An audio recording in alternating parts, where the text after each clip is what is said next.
Shalom teman-teman. Nah, bertemu lagi dengan kami Kak Cynthia dan juga Kak Sofi. Nah, pagi ini kita akan memulai ibadah dengan menaikkan pujian Ku Masuki Gerbangnya.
Sebelum kita melanjutkan ibadah kita pada hari ini, yuk kita sama-sama berdoa dulu. Kakak yang akan pimpin kita dalam doa. Tuhan Yesus, terima kasih karena Kau telah mengumpulkan kami pada hari ini dengan keadaan sehat. Tuhan, sekarang kami akan memulai ibadah kita. Kiranya Engkau memberkati kami dari awal sampai selesainya ibadah nanti. Terima kasih ya Tuhan, di dalam nama Tuhan Yesus kami berdoa dan mengucap syukur. Haleluya, amin. Amin. Kalau dipikir-pikir nih, kita baru memuji Tuhan 1 kali. Berarti semangatnya pastinya belum membara dong, masih 50% lah sekiranya. Gimana kalau kita genapi semangat kita pagi ini dengan menaikkan pujian bersuka dalam Tuhan.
ibadat pada pagi hari ini yaitu kerjasama dan berani.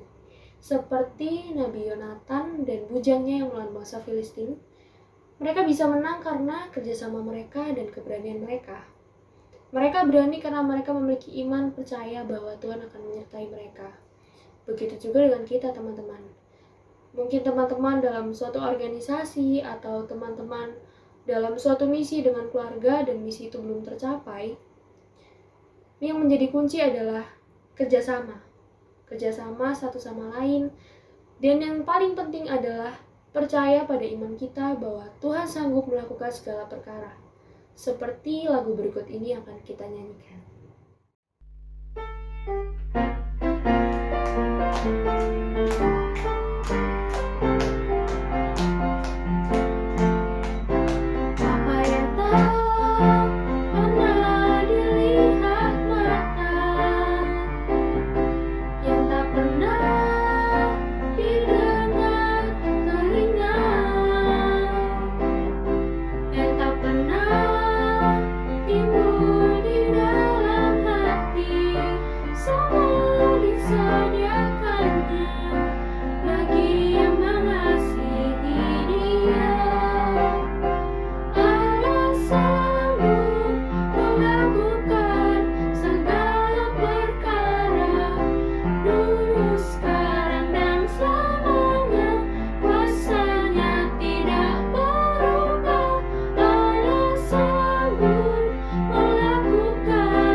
Untuk menuju firman Tuhan, mari kita sama-sama siapkan hati kita dengan menyanyikan lagu Mengenalmu.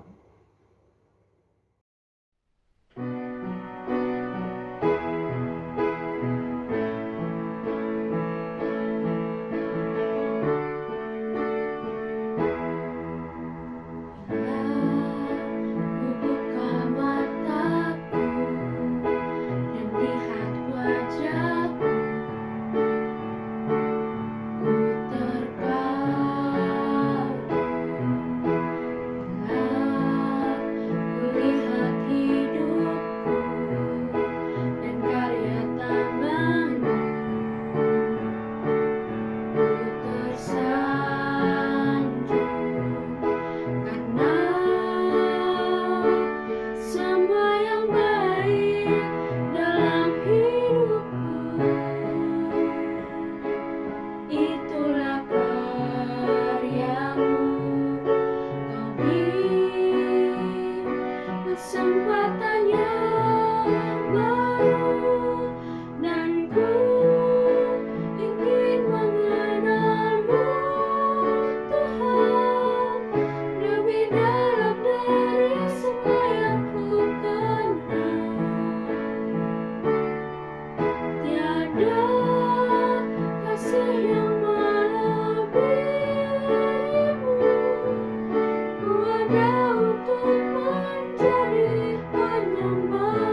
Anak-anak yang dikasih Tuhan, gembira kita bisa berjumpa kembali pada ibadah kali ini. Dan ibadah pada saat ini kita akan bersama-sama membaca dan merenungkan dari Alkitab Firman Tuhan, Perjanjian Lama, 1 Samuel 14 ayat 1 sampai 23. Nah, pada ibadah kali ini kita akan bersama-sama belajar tentang karakter keberanian. Namun sebelum kita membaca dan merenungkan firman Tuhan ini, mari kita bersama-sama berdoa. Tuhan Allah yang Maha Kasih, yang menyatakan diri di dalam Tuhan Yesus Kristus, yang telah mengorbankan bagi dosa-dosa kami di atas kayu salib. Sehingga kami boleh persekutuan dengan Tuhan. Kami mengucap syukur juga pada saat ini Tuhan, karena pemeliharaan dan juga penyertaan Tuhan di dalam kehidupan kami hingga saat ini. Terlebih Tuhan, pada saat ini kami boleh bersama-sama beribadah untuk memuji dan mendengarkan firman-Mu. Urapilah hamba-Mu yang menyampaikan, biarlah setiap pemberitaan sungguh-sungguh berasal daripada Tuhan. Bersabdalah Tuhan, kami siap menerimanya. Di dalam nama Tuhan Yesus. Amin.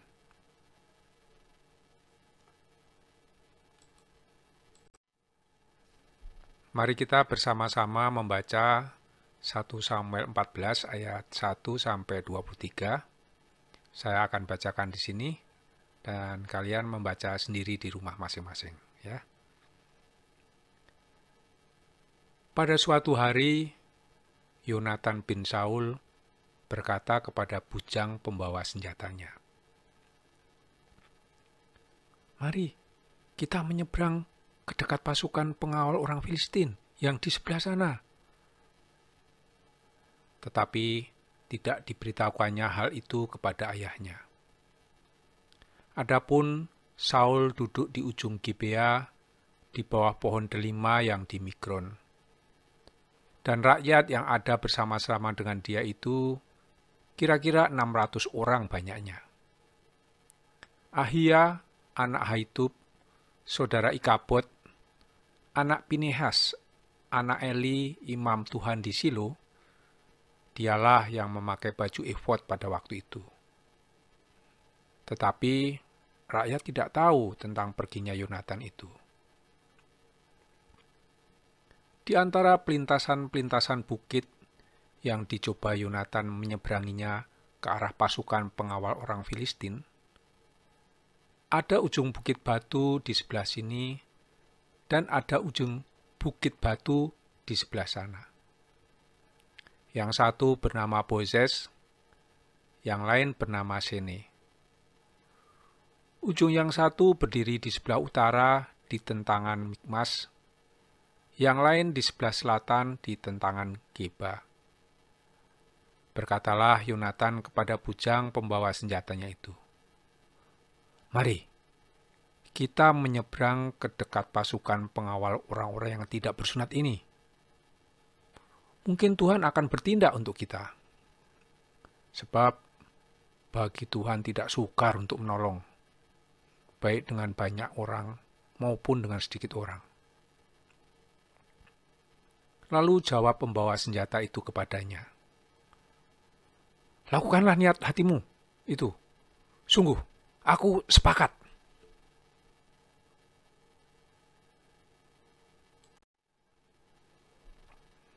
Kata Yonatan, "Perhatikan, kita menyeberang ke dekat orang-orang itu dan memperlihatkan diri kepada mereka. Apabila kata mereka kepada kita begini, 'Berhentilah sampai kami datang padamu,' maka kita tinggal berdiri di tempat kita dan tidak naik mendapatkan mereka. Tetapi apabila kata mereka begini, naiklah kemari, maka kita akan naik. Sebab kalau demikian, Tuhan telah menyerahkan mereka ke dalam tangan kita. Itulah tandanya bagi kita. Ketika mereka keduanya memperlihatkan diri kepada pasukan pengawal orang Filistin, berkatalah orang Filistin itu, "Lihat, orang-orang Ibrani keluar dari lubang-lubang tempat mereka bersembunyi." Orang-orang dari pasukan pengawal itu berseru kepada Yonatan dan pembawa senjatanya. Katanya, "Naiklah kemari, maka kami akan menghajar kamu."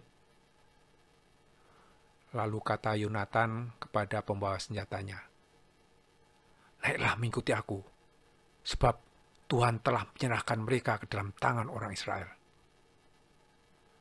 Maka naiklah Yonatan merangkak ke atas dengan diikuti oleh pembawa senjatanya.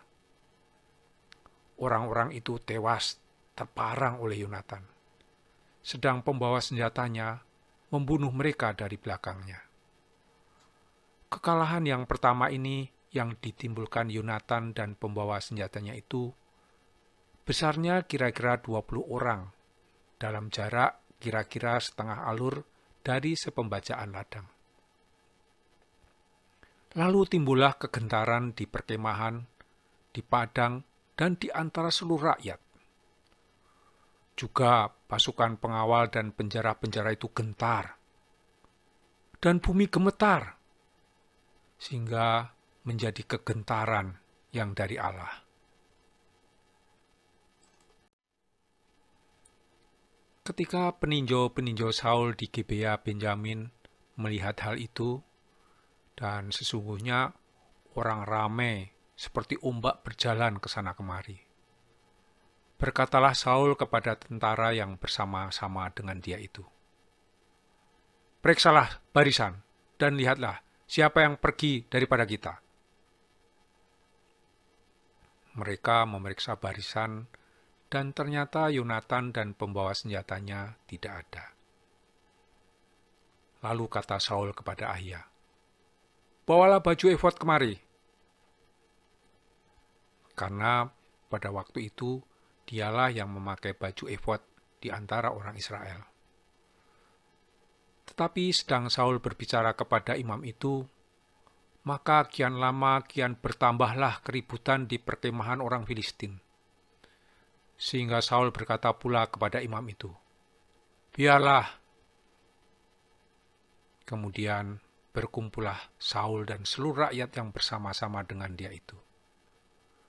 Dan ketika mereka sampai ke tempat pertempuran, tampaklah setiap orang menikam temannya dengan pedang. Suatu huru-hara yang sangat besar. Lagi pula orang-orang Ibrani yang telah lama tinggal pada orang Filistin dan yang telah ikut maju dalam tentara mereka juga berbalik untuk bergabung dengan orang-orang Israel yang ada bersama-sama dengan Saul dan Yonatan. Bahkan ketika semua orang Israel yang telah bersembunyi di pegunungan Efraim mendengar bahwa orang Filistin telah lari, orang-orang itu pun bergabung dengan mereka dalam pertempuran. Demikianlah Tuhan menyelamatkan orang Israel pada hari itu. Pertempuran itu meluas sampai lewat Bet Awen. Berbahagialah kita yang membaca, mendengar, dan merenungkan firman Tuhan. Terlebih bagi kita yang mau melakukan di dalam kehidupan kita sehari-hari. Amin.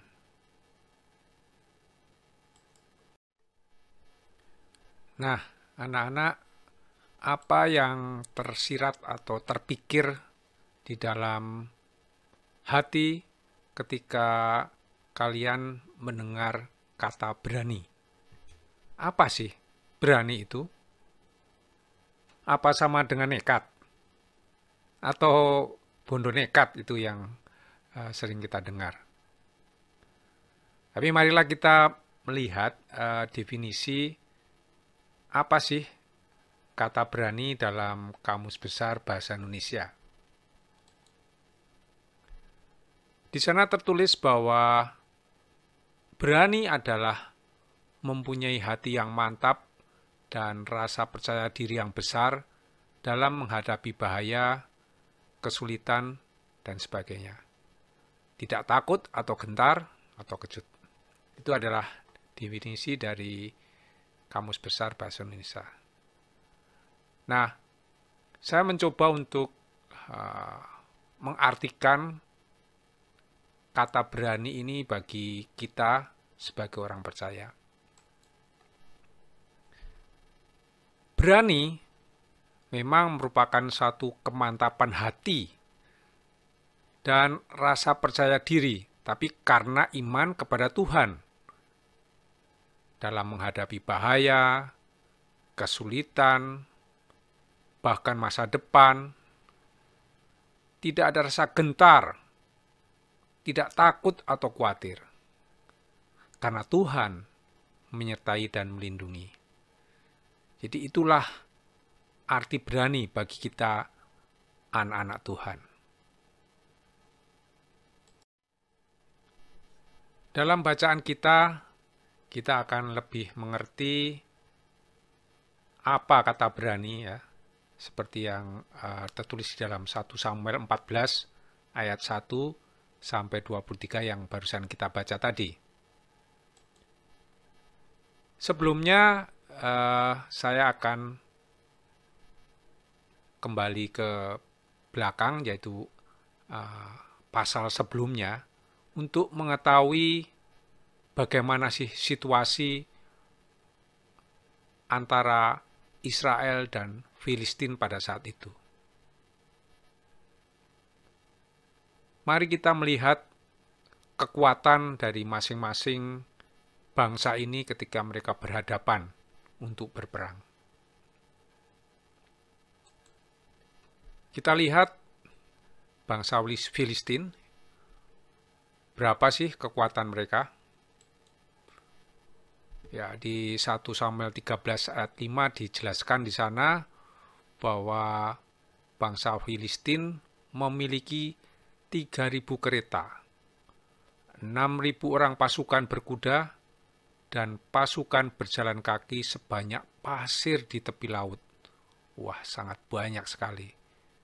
Inilah pasukan yang harus dihadapi oleh Raja Saul, Yonatan, dan bangsa Israel. Sekarang kita lihat kekuatan dari bangsa Israel sendiri. Nah, di dalam 1 Samuel 13, dalam ayat 2, 6, dan 15, kita akan melihat data-data dari kekuatan bangsa Israel. Mereka awalnya ya, memiliki 3.000 prajurit. 2.000 bersama-sama dengan Saul, dan 1.000 bersama-sama dengan Yonatan. Tapi apa yang terjadi? Mereka takut melihat dan menghadapi bangsa Filistin yang begitu banyak, sehingga tinggal 600 prajurit yang nanti bersama-sama dengan Saul dan Yonatan. Yang lainnya bersembunyi. Ya, kita bisa bayangkan, pasti mereka takut sekali ya menghadapi begitu banyak pasukan. Dan lebih menggetarkan lagi senjata yang dimiliki oleh bangsa Israel. Ya, di 1 Samuel 13 ayat 22 dijelaskan, ya, pada saat pertempuran itu sebilah pedang atau lembing pun tidak terdapat pada seluruh rakyat yang ada bersama-sama Saul dan Yonatan. Berarti rakyat atau prajurit Israel ini tidak memiliki senjata yang memadai untuk menghadapi bangsa Filistin yang tentu saja senjatanya sangat lengkap ya. Dan yang memiliki pedang atau lembing itu Saul dan Yonatan saja. Yaitu yang mereka punya. Sedangkan semua rakyatnya tidak memiliki.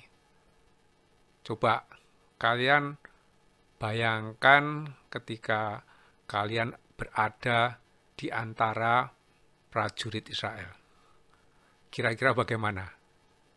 Ngeri ya, karena yang dihadapi sungguh-sungguh pasukan yang kuat, pasukan yang banyak sekali jumlahnya. Nah, tentunya situasi ini sungguh mencekam ya, dan tentunya juga menakutkan. Tapi dalam bacaan kita di 1 Samuel 14 ini, ada seorang tokoh, yaitu Yonatan, putra dari Raja Saul, yang memiliki keberanian untuk menghadapi bangsa Filistin yang sungguh besar kekuatannya. Mari kita melihat keberanian apakah yang ditunjukkan Yonatan, dan tentunya bagaimana kok dia bisa memiliki keberanian itu, padahal yang dia hadapi sungguh-sungguh kekuatan yang luar biasa, kekuatan yang sangat besar. Dalam 1 Samuel 14 ayat 1-3 kita melihat Yonatan ketika berada di dalam pasukan Israel, dia tidak termenung atau takut, tetapi dia memiliki inisiatif untuk mengambil langkah. Jadi dia tidak diam. Kalau kita lihat, justru Raja Saul malah dia diam, duduk di bawah pohon. Tapi lain dengan Yonatan. Yonatan berinisiatif untuk mengambil langkah menghadapi bangsa Filistin. Dia dengan mantap berkata, "Mari kita menyeberang ke dekat pasukan pengawal orang Filistin yang di sebelah sana." Tidak hanya itu saja, Yonatan memiliki juga strategi. Jadi dia tidak hanya nekat saja ya, tapi ketika dia menghadapi pasukan pengawal orang Filistin, dia memiliki strategi. Strategi yang dia lakukan, dia berjalan di antara pelintasan-pelintasan bukit, dan Yonatan coba menyeberang ke arah pasukan pengawal orang Filistin. Jadi ketika Yonatan dan pembawa senjatanya itu melewati di antara pelintasan-pelintasan bukit, tentu ketika mendekat, orang-orang Filistin tidak bisa melihat pergerakannya.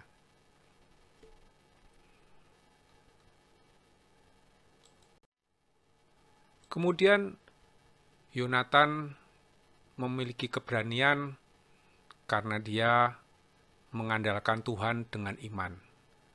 Yaitu kita bisa lihat di 1 Samuel 14 ayat 6-7 tadi ya. Di dalam hatinya dia berkata, mungkin Tuhan akan bertindak untuk kita. Sebab bagi Tuhan tidak sukar untuk menolong, baik dengan banyak orang maupun dengan sedikit orang. Jadi Yonatan mengatakan itu kepada pembawa senjatanya, itulah iman dia, bahwa Tuhan adalah Allah yang Maha Kuasa. Tuhan adalah Allah yang Maha Besar dan dahsyat. Tuhan adalah Allah yang bisa diandalkan. Jadi Yonatan berfokus kepada Tuhan yang Maha Besar dan Tuhan yang Maha Kuasa. Bukan kepada besarnya persoalan yang ada di depan dia. Bukan pada besarnya kekuatan bangsa Filistin. Tapi dia berfokus pada Allah. Itulah sebabnya Yonatan memiliki keberanian karena dia memiliki Allah yang maha besar, Allah yang lebih besar dari segala apapun di dunia ini. Tentu Yonatan pernah mendengar kepahlawanan Yosua.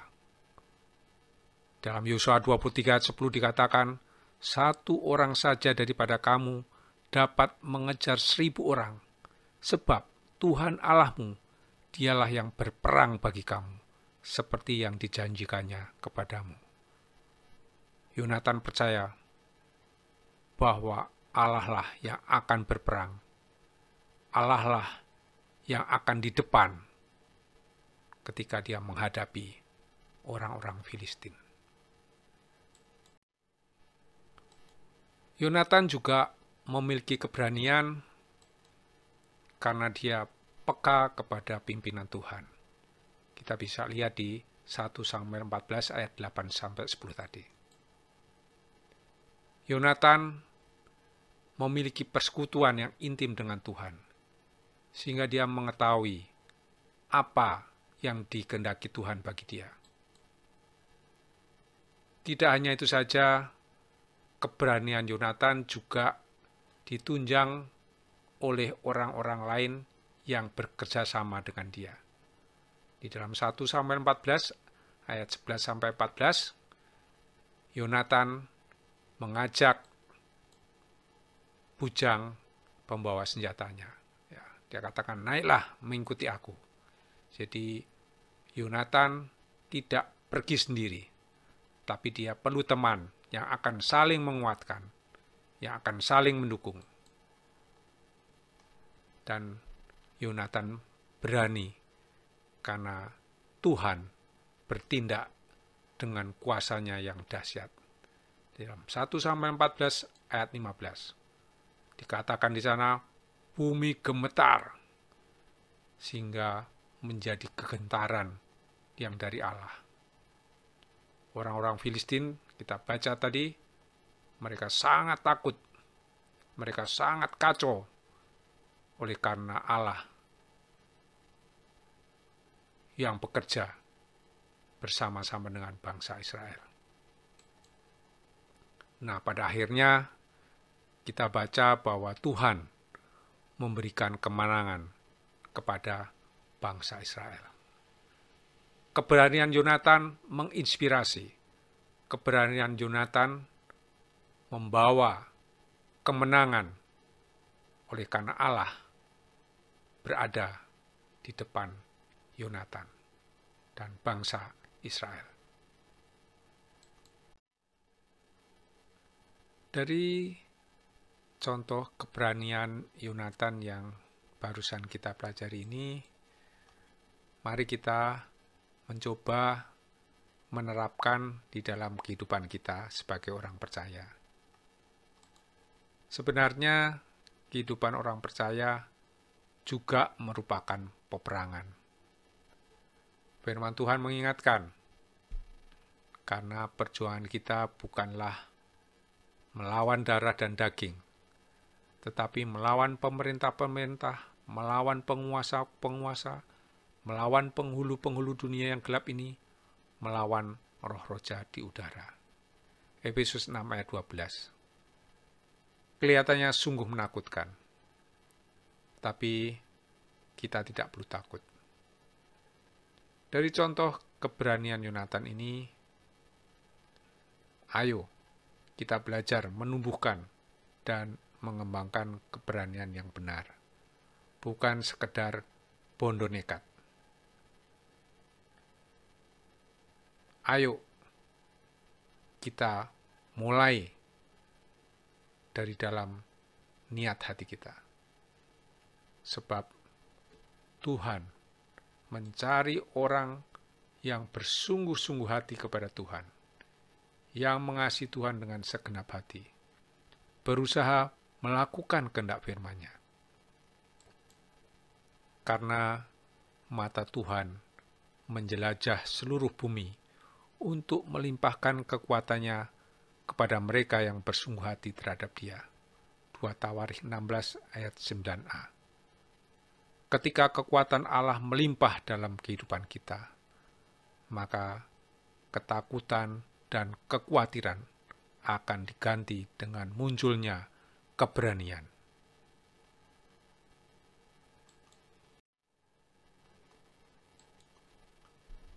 Keberanian menjadi muncul ketika kita berinisiatif untuk bertindak setelah berdoa.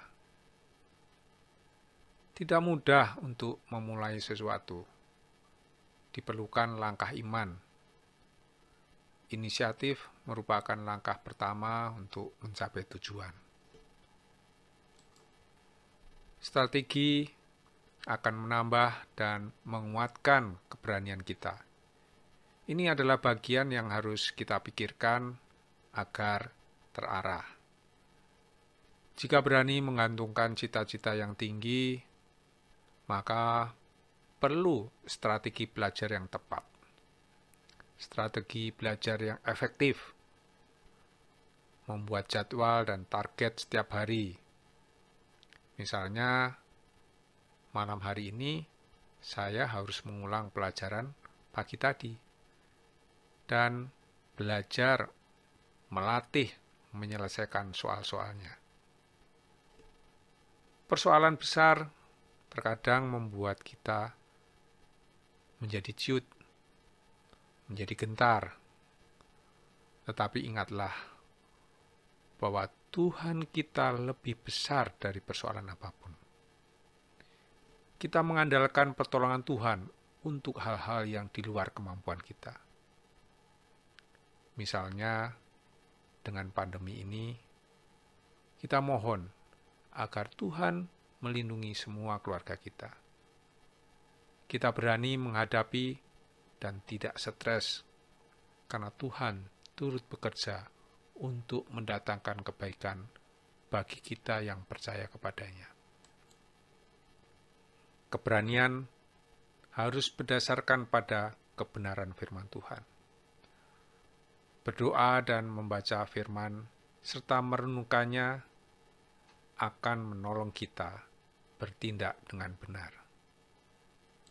Menumbuhkan kepekaan kepada kehendak Tuhan.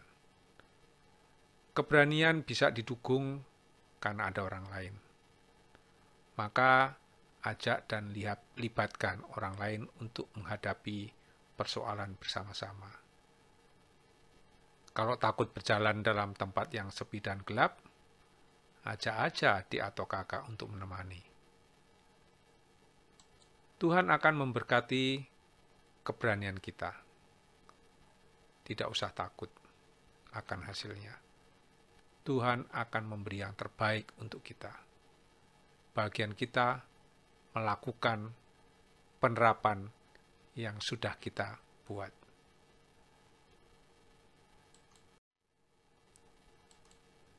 Ingat, anak-anak, dengan Allah akan kita lakukan perbuatan-perbuatan gagah perkasa. Sebab Ia sendiri akan menginjak-injak para lawan kita. Mazmur 60 ayat 14. Tetap semangat ya. Jaga kesehatan, prokes yang disiplin. Tuhan Yesus memberkati. Amin. Mari kita berdoa. Tuhan, kami mengucap syukur karena pada saat ini kami boleh belajar untuk menumbuhkan dan mengembangkan keberanian di dalam diri kami. Kami mengucap syukur karena kami boleh melihat contoh teladan dari Yonatan yang sungguh-sungguh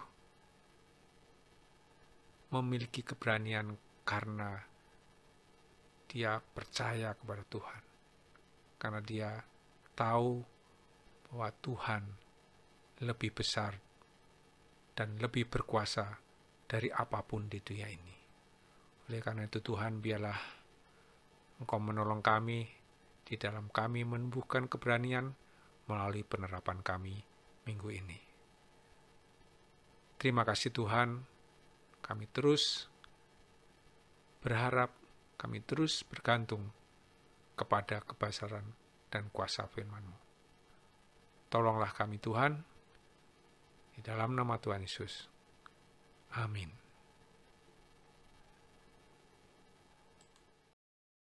Mari teman-teman kita bangkit berdiri untuk menyatakan pengakuan iman rasuli. Pengakuan iman rasuli. Aku percaya kepada Allah, Bapa yang Maha Kuasa, Khalik langit dan bumi, dan kepada Yesus Kristus, anaknya yang tunggal Tuhan kita, yang dikandung daripada Roh Kudus, lahir dari anak darah Maria, yang menderita di bawah pemerintahan Pontius Pilatus, disalibkan, mati dan dikuburkan, turun ke dalam kerajaan maut. Pada hari yang ketiga, bangkit pula dari antara orang yang mati, naik ke surga, duduk di sebelah kanan Allah Bapa yang Maha Kuasa. Dan yang akan datang dari sana untuk menghakimi orang yang hidup dan yang mati. Aku percaya kepada Roh Kudus, gereja yang kudus dan am, persekutuan orang kudus, pengampunan dosa, kebangkitan daging, dan hidup yang kekal. Tiba saatnya kita untuk mengumpulkan persembahan. Teman-teman bisa menitipkan melalui orang tua atau bisa langsung melalui QR Code pada layar ini. Sambil mempersiapkan persembahan, mari kita naikkan pujian. Sungguh ku bangga Bapa.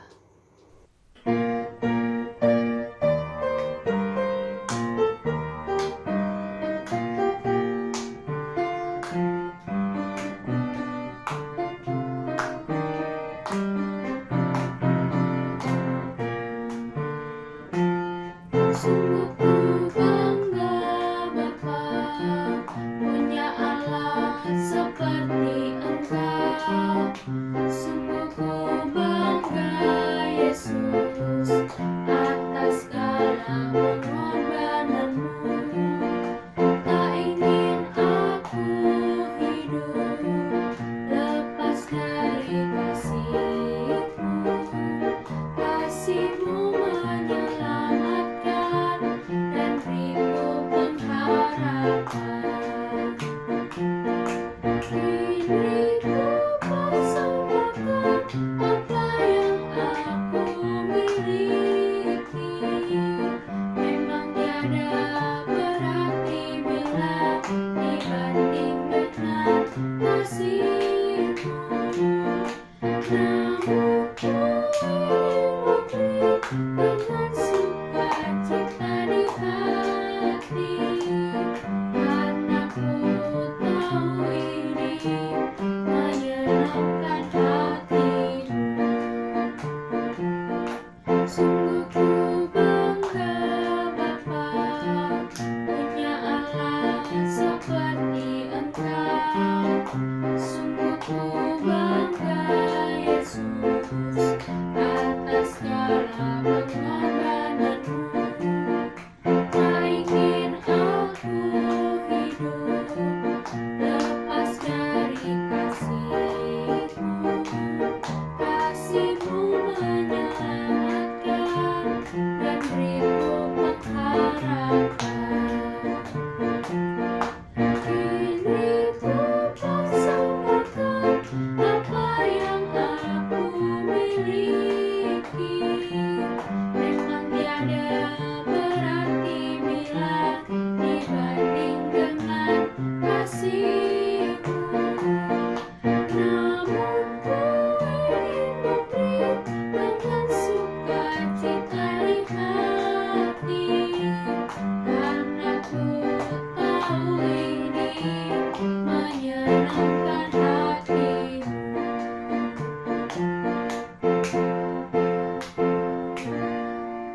Mari teman-teman kita berdoa. Selamat pagi Bapak, terima kasih atas berkat dan bimbingan-Mu yang kami terima hingga saat ini Bapak. Kami telah memberikan persembahan ini, kiranya persembahan ini boleh layak untuk pelebaran kerajaan-Mu. Tuhan, kami berdoa untuk pelayan-pelayan gereja kami, beri kami hikmat dan kesehatan agar kami dapat melayani dan mempersiapkan ibadah selanjutnya dengan baik. Kami juga berdoa untuk adik-adik yang besok akan melanjutkan sekolah mereka masing-masing. Beri mereka hikmat agar mereka dapat mengikuti dan mengerti pembelajaran yang diberikan Bapa. Begitu juga untuk saudara-saudara kami, teman-teman kami, paman-paman kami yang sakit dan terdampak COVID. Kiranya apa yang mereka makan dan minum boleh memberikan kesembuhan dan pemulihan bagi mereka, Bapa. Untuk tenaga medis, dokter, dan semua yang terlibat dalam penanganan COVID ini juga Engkau berikan kesehatan, berkat, dan imun tubuh yang kuat. Tak lupa kami juga berdoa buat bangsa dan negeri kami, untuk pemimpin-pemimpin negara kami dari yang teratas hingga terbawah. Kiranya Engkau beri mereka kesehatan dan kebijaksanaan, dan kiranya upaya-upaya yang telah mereka siapkan bisa memberikan hasil bagi negara kami untuk cepat pulih dari pandemi ini, Tuhan. Sebentar lagi kami akan melanjutkan aktivitas kami masing-masing. Beri kami perlindungan Bapa dan tutup bungkus kami dengan kuasa Roh Kudus-Mu. Terima kasih Bapa, kami tutup dengan doa yang Kau ajarkan. Bapa kami yang ada di surga, dikuduskanlah namamu, datanglah kerajaan-Mu, jadilah kehendak-Mu di bumi seperti di surga. Berikanlah kami pada hari ini makanan kami secukupnya, dan ampunilah kami kesalahan kami, seperti kami juga mengampuni orang yang bersalah kepada kami. Dan janganlah bawa kami dalam pencobaan, tapi lepaskanlah kami daripada yang jahat. Karena Engkau yang punya kerajaan, kuasa, kemuliaan sampai selama-lamanya. Amin. Nah, nggak terasa kita ini udah di penghujung ibadah. Maka dari itu, kami mengajak adik-adik semua untuk bangkit berdiri. Kita sama-sama memuji Tuhan dengan penuh semangat menutup ibadah pada pagi hari ini dengan menyanyikan Terima Sukacita Surga.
Kasih sukacita dan damai sejahtera menyertai kita semua dari sekarang sampai selama-lamanya.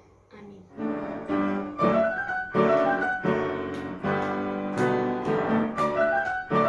Kita pujikan sekali lagi dengan penuh semangat. Terima sukacita surga.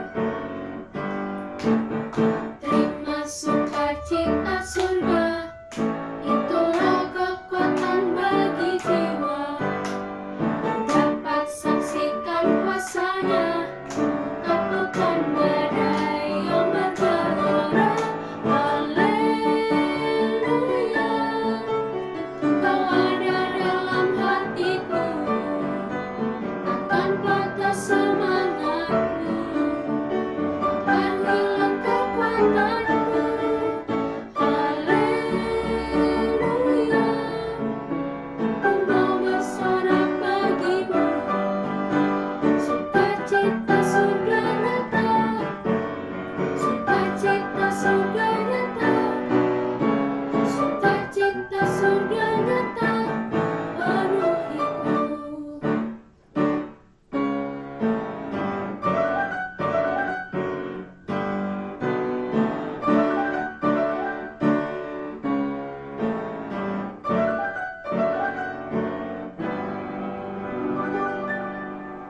Selamat hari Minggu teman-teman.